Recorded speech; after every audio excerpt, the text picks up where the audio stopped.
Coba perhatikan notifikasi di handphone kamu dalam 24 jam terakhir. Berapa banyak pesan peringatan yang masuk ke grup keluarga? Pesan-pesan yang isinya menakut-nakuti kalau 7 hari lagi dunia akan gelap gulita. Atau pesan yang menyuruh kalian segera menarik semua uang tunai. Karena katanya sistem perbankan bakal lumpuh total minggu depan. Ada juga yang memaksa kalian untuk menimbun bahan makanan sekarang juga sebelum semuanya terlambat. Minggu ini, timeline kita dibajak oleh satu emosi kolektif, yaitu ketakutan. Kita sebut saja fenomena ini sebagai sindrom panik 7 hari. Mendadak, semua orang jadi pakar. Paman di grup WhatsApp jadi ahli geologi, dan teman di media sosial jadi pakar ekonomi. Narasi yang dibangun selalu sama, yaitu ada deadline mengerikan yang sedang menghitung mundur. Dan kalian semua disuruh bersiap untuk skenario terburuk. Mungkin kamu mulai terpancing untuk ikut panik. Atau mungkin kamu cuma tertawa sinis melihatnya. Tapi, pernah nggak kita berhenti sejenak pakai logika dan bertanya, kenapa pola ini selalu berulang? Kenapa otak kita gampang banget disandra narasi kehancuran? Di video ini, saya tidak akan bahas ramalan cuaca atau prediksi gempa. Itu tugas BMKG. Di logika abu-abu kali ini, kita akan bedah bencana yang jauh lebih nyata dan sedang terjadi saat ini juga, yaitu kerusakan pada cara berpikir kita. Mari kita kenalan dengan karakter utama dalam kekacauan ini. Bukan pemerintah ataupun konspirasi elit global, tapi bagian kecil di kepala kamu sendiri bernama amigdala atau otak reptil.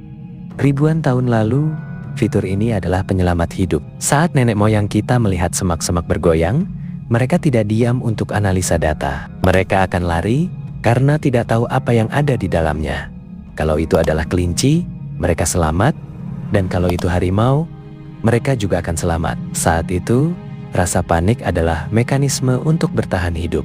Masalahnya, kita sekarang hidup di tahun 2026, di mana kita tidak lagi tinggal di hutan rimba, tapi software di kepala kita belum pernah diupdate sejak dahulu. Harimau zaman purba itu sekarang berubah wujud menjadi judul berita clickbait, notifikasi merah, dan pesan berantai huruf kapital.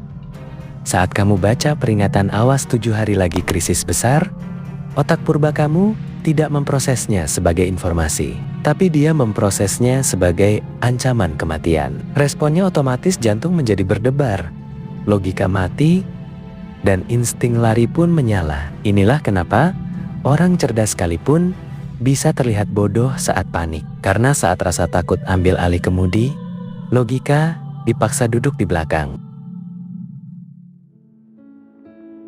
Sekarang, masuk ke konfliknya. Kalau panik itu nggak enak, kenapa konten semacam ini justru paling laku? Kenapa nggak ada yang memviralkan berita tentang Indonesia tidak akan terjadi apa-apa dalam 7 hari ke depan? Atau menenangkan publik dan mengatakan itu hanya berita hoax?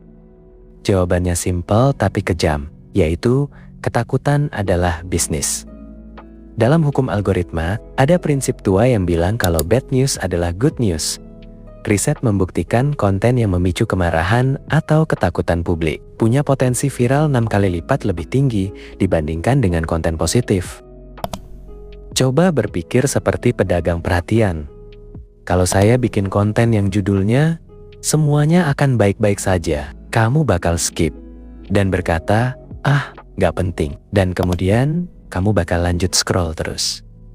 Tapi, kalau saya bilang, uang kamu bakal hilang minggu depan, atau minggu depan akan terjadi sesuatu, kemungkinan besar kamu bakal berhenti dan kamu akan klik konten tersebut. Kemudian, kamu akan share ke pasangan atau keluarga kamu. Dan disitulah transaksinya terjadi. Ketakutan kalian dikonversi jadi traffic, kecemasan kalian dikonversi jadi AdSense. Para kreator, media, bahkan politisi, mereka paham betul celah keamanan di otak reptil kita tadi, dan mereka menekannya berulang-ulang, bukan untuk menyelamatkan kamu, tapi untuk menjaga relevansi mereka sendiri. Jadi, konflik sebenarnya bukan antara kita lawan bencana alam, tapi antara kewarasan kita melawan algoritma. Khusus di Indonesia, fenomena panik 7 hari ini tumbuh subur banget. Kenapa? Karena ada satu bumbu psikologis khas masyarakat kita, yaitu validasi semu. Pernahkah kalian perhatikan, siapa orang pertama yang menyebarkan informasi yang membuat panik di grup WhatsApp? Biasanya, mereka pakai embel-embel sekedar mengingatkan atau info A1. Secara psikologis, menjadi pembawa kabar buruk ternyata memberikan sensasi kuasa yang memabukkan. Ini menciptakan apa yang disebut sebagai ilusi kontrol. Saat seseorang menyebar peringatan bahaya, dia tidak sekedar berbagi informasi, tapi dia sedang memvalidasi dirinya sebagai penyelamat kelompok. Ada ego yang terpuaskan di sana. Dia merasa menjadi sosok penting. Apalagi ketika anggota grup lain merespon dengan kepanikan dan rasa terima kasih. Itu bukan lagi sekedar notifikasi, melainkan sebuah pengakuan bahwa keberadaannya masih dibutuhkan. Itu merupakan suntikan dopamin instan.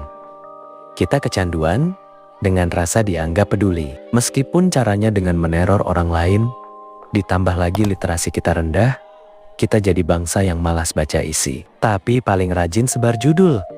Akibatnya, kita jadi masyarakat yang suka paranoid tapi malas. Takut mati, tapi sangat malas cari tahu fakta ilmiahnya. Lalu, apa ini berarti beritanya bohong? Dan apa benar-benar nggak akan ada apa-apa 7 hari lagi? Dengar baik-baik, karena ini poin kuncinya. Mau ada badai matahari, resesi, atau bencana apapun, itu bukan masalah utamanya. Bahaya terbesar dari fenomena ini bukan bencana fisiknya, melainkan bahaya terbesarnya adalah kelelahan mental. Bayangkan, sistem saraf kita tiap minggu dipaksa siaga 1. Minggu ini panik gempa, minggu depan perang, bulan depan virus.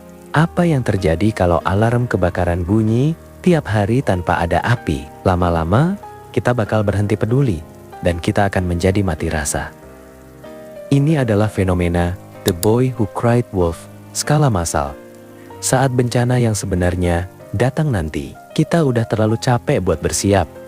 Sistem peringatan dini kita rusak karena kebanyakan sampah informasi. Sadarilah kalau kita sedang dipermainkan. Energi mental kalian bakal terkuras habis untuk hal-hal yang belum pasti yang akan membuat kalian lupa bersiap buat masalah hidup yang udah pasti di depan mata, seperti tagihan, kesehatan, dan pekerjaan. Tapi sebelum saya kasih solusinya, coba jujur di kolom komentar. Apa berita paling konyol yang pernah bikin kamu panik sesaat? Padahal ujung-ujungnya nggak kejadian. Tulis pengakuan dosa kamu di bawah, biar kita bisa ketawa bareng betapa mudahnya otak kita ditipu. Oke, kita kembali ke topik. Lalu apa yang bisa kalian lakukan? Apa harus buang HP dan hidup di gua? Tentu tidak. Saya cuma tawarkan satu solusi, yaitu nyalakan filter logika kalian. Mulai hari ini, tiap kali lihat berita yang bikin jantung mau copot, diam dulu 5 detik, tanya ke diri sendiri.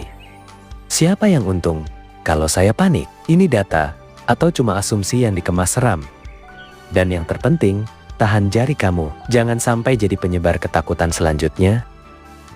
Dunia memang berbahaya, ketidakpastian itu pasti, tapi memilih untuk hidup dalam ketakutan yang direkayasa, itu pilihan. Dan menjadi cerdas di tengah kepanikan massal adalah bentuk perlawanan terbaik. Kalau kamu merasa video ini bikin kamu sedikit lebih waras hari ini, jangan berhenti di kamu.